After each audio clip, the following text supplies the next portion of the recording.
I speaking to? You're speaking to Duncan McDougall, Okay, Duncan. And where are you originally from? originally from Montreal. Okay. And where are you living now? Live in Waterbury Center, Vermont. Okay. And what do you do here in Waterbury Center? Professionally, I do two things. One is I am the director of the Children's Literacy Foundation, which is a nonprofit organization that helps to support and inspire rural and at-risk readers and writers across Vermont, New Hampshire. We serve kids from birth to age 12, and we spend a lot of time in shelters, low-income housing development, prisons, work with migrant kids, refugee kids, etc. The other side of my sort of work energy goes to running an organization called Waterbury LEAP, the Local Energy Action Partnership, and that's a town energy organization, all volunteer right now, but soon to have our first employee that helps make our local community more energy efficient and assume more renewable energy activities. Okay. What do you enjoy most about the work that you do? I love my work, and I hope to continue working as long as I can.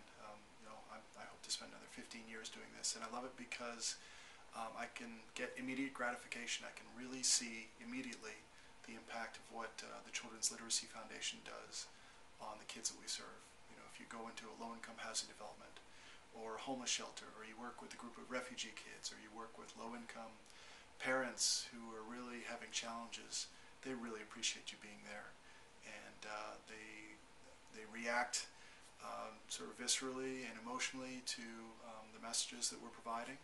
And we give away thousands of new children's books, and we arrange for author visits and writing workshops, and these are all things that the kids and families don't have access to, and they really appreciate it, and I think it makes a difference. So I love that side of it. And with Waterbury LEAP, Local Energy Action Partnership, it's an issue that I really care about. I think it's an issue the world has to address soon and significantly, and it's just, I feel like I can sleep better at night knowing that that I and our local community is doing what we can to make a difference. What do you enjoy most about the community here in Waterbury, Vermont? I love living here in little Waterbury, Vermont, because you get to know everyone. There are a very large number of people who are willing to stand up and make things happen. And I have an email list of over 300 people that I've gathered over time, folks who are active, progressive, politically minded, environmentally minded, and when I send out an email saying, hey, we've got this thing going on, there's this meeting, this work crew, whatever, tons of people show up. And there are a lot of people who really want to make a difference in their community. And what I love about living in Waterbury and in Vermont is that it's very small scale. And being that, you can really make a difference. So if you live in Vermont, you get to meet everybody. You know, on a regular basis, you'll run into the governor, the senator, Congress people. You run into everyone who runs the state, and you get to say your 2 cents, and you get to make a difference. Okay, great. So in regards to environmental change, what worries you most about environmental and climate change? What worries me most is that climate change is going to get to a point where we really can't reverse it. And what worries me most is that there's going to be so much influence brought to bear by businesses and then on politicians that governments are going to be loath to really make the changes they need to make to move the ball forward.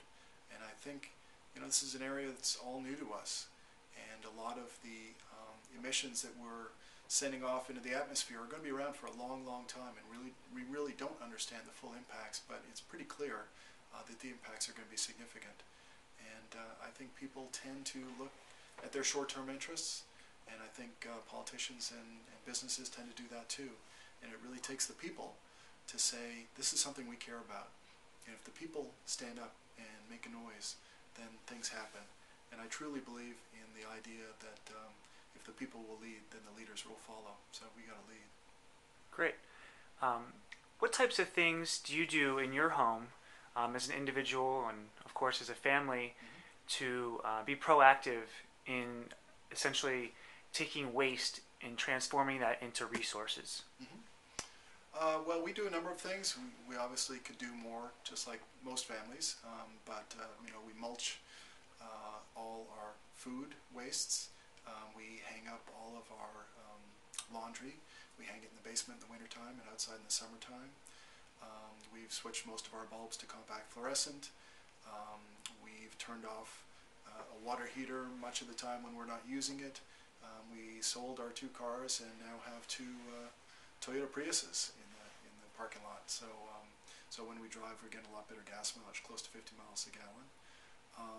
We do our best to have a string of, if you're going to go get in the car and do something, you better be doing 2 or 3 or 4 things if possible. And I do that with work too. I really don't travel anywhere at any distance unless I've got a couple of presentations and a meeting and an interview to make it worth the while. So in those ways, small and large, we're trying to make a difference. Great. So you and I share something in common, which is we love to travel. Yeah. But more than that, I think we also enjoy finding ways to give back and make impact in both our communities, but also to the world. Mm-hmm. And what advice would you have for a young man like myself who's interested and in the early phases of starting his own nonprofit organization? I would say to anyone, yourself included, who's interested in starting a nonprofit, take a long time and think about what you really care about. Because if you're working on something, and this applies to, if you're working for money or working for not-for-profit, the more you care about something, the more fun you're going to have and probably the more success you're going to have. So think about those issues that really viscerally, emotionally you connect with. I really care about these things. This is something that I think about whether I am asked to, whether I'm paid to or not. I really care about this, or I care about this group of people. And once you find that, then think about what's not being done for them that needs to be done. And talk with them. When I started the Children's Literacy Foundation 11 years ago, I spent a little over a couple of years researching this idea. And then once I was getting ready to start the organization, I spent 6 months and interviewed more than 200 people and said, here's the idea I have, the concept I have, this vision for a nonprofit organization to help rural kids and at-risk kids to become stronger readers and writers. Is there a need for that? And is anyone else filling this gap? And if so, if not, what really should we do to make the biggest difference? And out of those conversations and the connections came the Children's Literacy Foundation, came most of the members of our board of directors, and came a lot of ideas for programs. And now we have 15 programs. We serve more than 13,000 kids a year. And every year we're adding new programs, and a lot of it comes from just going out there and talking to people, just like you do. Great. So what is it that you stand for? I'm not sure what I stand for. I know what I believe in. Okay. I believe that people really have a responsibility to make a difference, and that people should not feel like they need to solve the entire problem before they actually stand up and do something. I think a lot of people in this world feel that the problems are so large that there's really nothing that they can do. It's just too big for them, so let someone else deal with it. And I think, as I mentioned before, if the people lead, the leaders will follow. And I think the more people say, well, I can't solve the challenge of children's literacy and hundreds of thousands of people growing up with low literacy skills, but I can make a difference in the lives of 50 kids or 100 kids. I could start a book drive and find a storyteller and make a difference in the kids who live in my local homeless shelter or low-income housing development. That I can do. We'll do it. If you care about something, take it small, start easy, do bit by bit, and if it works out, and if you only have the time to do it in your spare time, great, you've made a difference in the lives of 50 or 100 kids. But the more all of us do little things and push the ball forward bit by bit, the more the world's going to be a better place. Okay. Well, Mr. McDougall, I certainly enjoyed meeting you. It was a pleasure to spend time with yourself and your family, and I look forward to hearing from you in the future, and best of luck. Well, thanks a lot. We look forward to following your trip and glad you joined us. All righty. Bye now. Back to Vermont. Okay.